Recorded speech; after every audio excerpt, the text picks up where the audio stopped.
In this video, I'd like to convey to you the main intuitions behind how regularization works, and we'll also write down the cost function that we'll use when we're using regularization.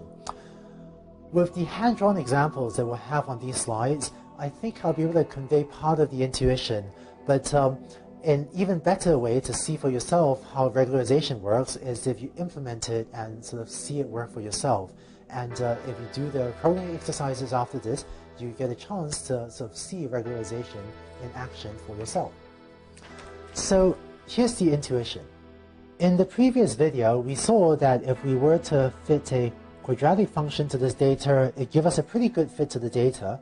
Whereas if we were to fit an overly high order degree polynomial, we end up with a curve that may fit the training set very well, but really not overfit the data poorly and not generalize well.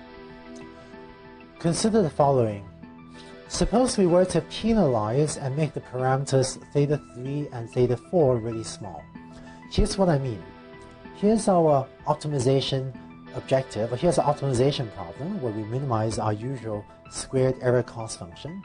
Let's say I take this objective and I modify it and add to it plus 1000 theta 3 squared plus 1000 theta 4 squared. 1000 I'm just writing down as some huge number. Now, if we were to minimize this function, well, the only way to make this new cost function small is if theta 3 and theta 4 are small, right? Because otherwise, if you have 1000 times theta 3, this new cost function is going to be big. So when we minimize this new function, we're going to end up with theta 3 close to 0 and theta 4 close to 0. And that's as if we're getting rid of these two terms over there.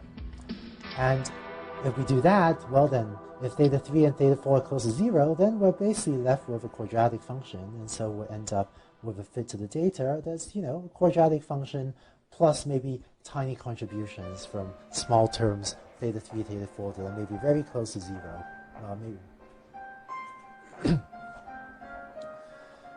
And so we end up with essentially a quadratic function, which is good because it's a much better hypothesis.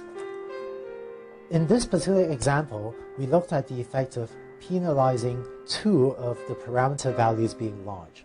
More generally, here's the idea behind regularization. The idea is that if we have small values for the parameters, then having small values for the parameters will usually correspond to having a simpler hypothesis. So for our last example, we penalized just theta 3 and theta 4, and when both of these were close to 0, we wound up with a much simpler hypothesis that was essentially a quadratic function. But more broadly, if we penalize all the parameters, usually we can think of that as trying to give us a simpler hypothesis as well, because when these parameters are close to 0, in this example, that gave us a quadratic function. But more generally, it's possible to show that having smaller values of the parameters corresponds to usually smoother functions as well that are simpler, and which are therefore also less prone to overfitting. I realized that the reasoning for why having all the parameters be small, why that corresponds to a simpler hypothesis, I realized that reasoning may not be entirely clear to you right now, and it is kind of hard to explain unless you implement it yourself and see it for yourself. But I hope that the example of having theta 3 and theta 4 be small and how that gave us a simpler hypothesis, I hope that helps explain why, at least give some intuition as to why this might be true. Let's look at a specific example. For housing price prediction, we may have our 100 features that we talked about, where maybe x1 is the size, x2 is the number of bedrooms, x3 is the number of floors, and so on, and we may have 100 features. And unlike the polynomial example, we don't know, right? We don't know that theta 3, theta 4 are the high-order polynomial terms. So if we have just a set of 100 features, it's hard to pick in advance which are the ones that are less likely to be relevant. So we have, 100 or 101 parameters, and we don't know which ones to pick. We don't know which parameters to pick to try to shrink. So in regularization, what we're going to do is take our cost function. Here's my cost function for linear regression.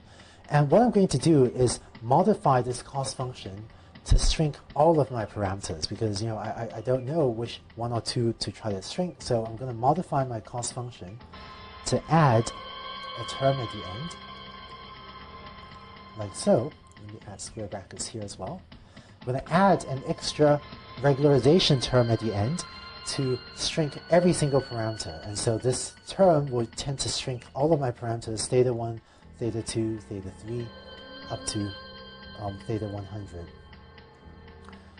By the way, by convention, the summation here starts from 1, so I'm not actually going to penalize theta 0 being large. That's sort of a convention that the sum is from I equals 1 through n rather than I equals 0 through n, but in practice it makes very little difference, and whether you include theta 0 or not in practice, it'll make very little difference to the results. But by convention, usually we regularize only theta 1 through theta 100. Writing down our regularized optimization objective, our regularized cost function again, here it is, here's j of theta, where this term on the right is the regularization term, and lambda here is called the regularization parameter. And what lambda does is it controls a trade-off between two different goals. The first goal, captured by the first term in the objective, is that we would like to fit the training data well. We would like to fit the training set well. And the second goal is we want to keep the parameters small, and that's captured by the second term, by the regularization objective, and by the regularization term.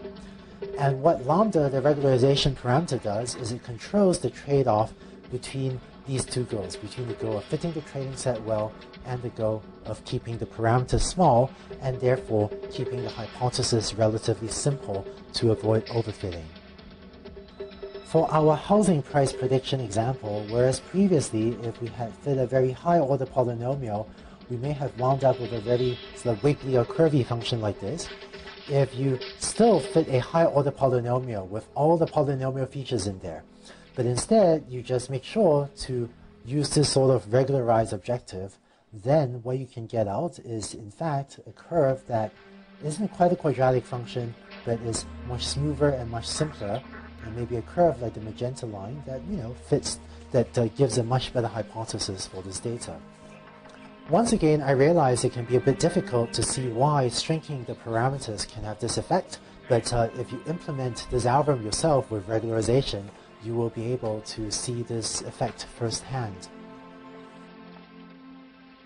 In regularized linear regression, if the regularization parameter lambda is said to be very large, then what will happen is we will end up penalizing the parameters theta 1, theta 2, theta 3, theta 4 very highly. That is, if our hypothesis is this one down at the bottom.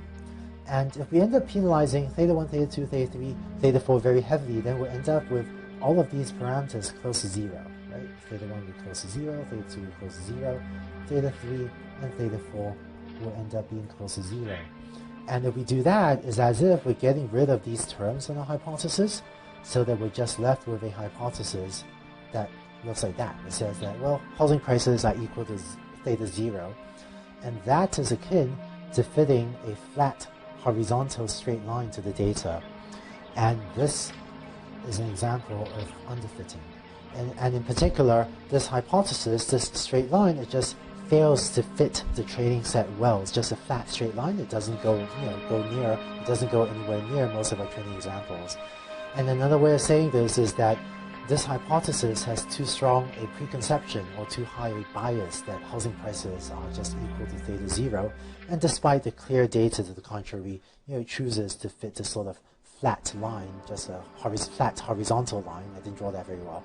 Fits just a horizontal flat line to the data.